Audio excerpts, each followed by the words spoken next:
Alhamdulillah ya untuk perkembangan yang pemupukannya dengan si pupuk cantik, magnesium sulfat dan juga NPK Patani. Begitupun ini untuk pengaplikasian dari pestisidanya ya teman-teman. Saya aplikasikan si Regen di 1 hari setelah tanam ya, dibarengi dengan si asam amino untuk menghindari dari stres karena pindah tanam.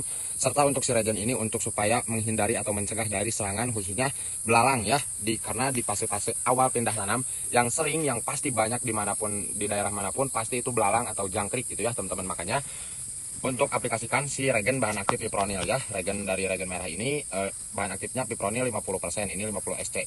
Ini sangatlah bagus untuk mencegah atau membunuh juga, bisa-bisa juga gitu ya teman-teman, untuk supaya khususnya si belalang, jangkrik maupun orang-orang dan yang lain sebagainya, khususnya kutu trip juga gitu ya. Dan alhasil untuk tanamannya aman khususnya dari serangan belalang maupun jangkrik ya teman-teman. Alhasil seperti ini pertumbuhannya. Karena lahan saya ini di bawah kaki gunung banget gitu ya teman-teman, dimana di suhunya rendah, dataran tinggi, itu rentan di sini layu bakteri gitu ya, atau serangan dari bakteri, khususnya bakteri Ralstonia solanacearum yang menyebabkan layu bakteri atau busuk pada akar gitu ya teman-teman. Makanya ciri-cirinya kalau misalkan layu bakteri itu layunya dimulai dari pucuk gitu ya teman-teman, yang nantinya bakalan serentak layu semuanya. Untuk kalau misalkan dipotong itu akarnya dimasukin si batang ininya, nanti ada serpihan-serpihan serbuk-serbuk putih ke atas ya kalau misalnya direndam ke air gitu ya si batangnya. Itu cara membedakan antara layu bakteri atau layu fusarium gitu ya. Kalau misalkan layu fusarium begitu dicelupin si batangnya tidak ada apa-apa ya, tidak ada serpihan-serpihan atau bercak-bercak putih ke atas. Kalau si layu bakteri ada. Makanya untuk pengaplikasian dari si baktosin saya aplikasikan dari sejak vegetatif mungkin gitu ya teman-teman,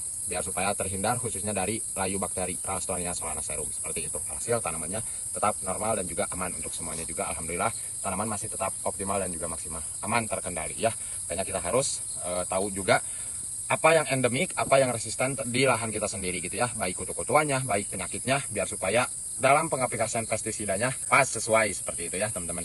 Jadi inilah yang sudah saya aplikasikan di lahan saya ini. Alhamdulillah terhindar dari khususnya belalang, jangkrik, dan juga hama yang lainnya dari kutu-kutuannya. Dan terhindar juga dari layu bakteri ataupun serangan bakteri atau jamur patogen, karena baktosin ini selain untuk bakteri khususnya ini juga untuk jamur patogen, karena di sini ada bakterisida plus fungisida seperti itu ya, untuk supaya bercak daun, busuk batang maupun layu bakteri itu bisa-bisa saja dari si baktosin bahan aktifnya koper hidroksida atau tembaga hidroksida seperti itu ya teman-teman, regen dan juga baktosin.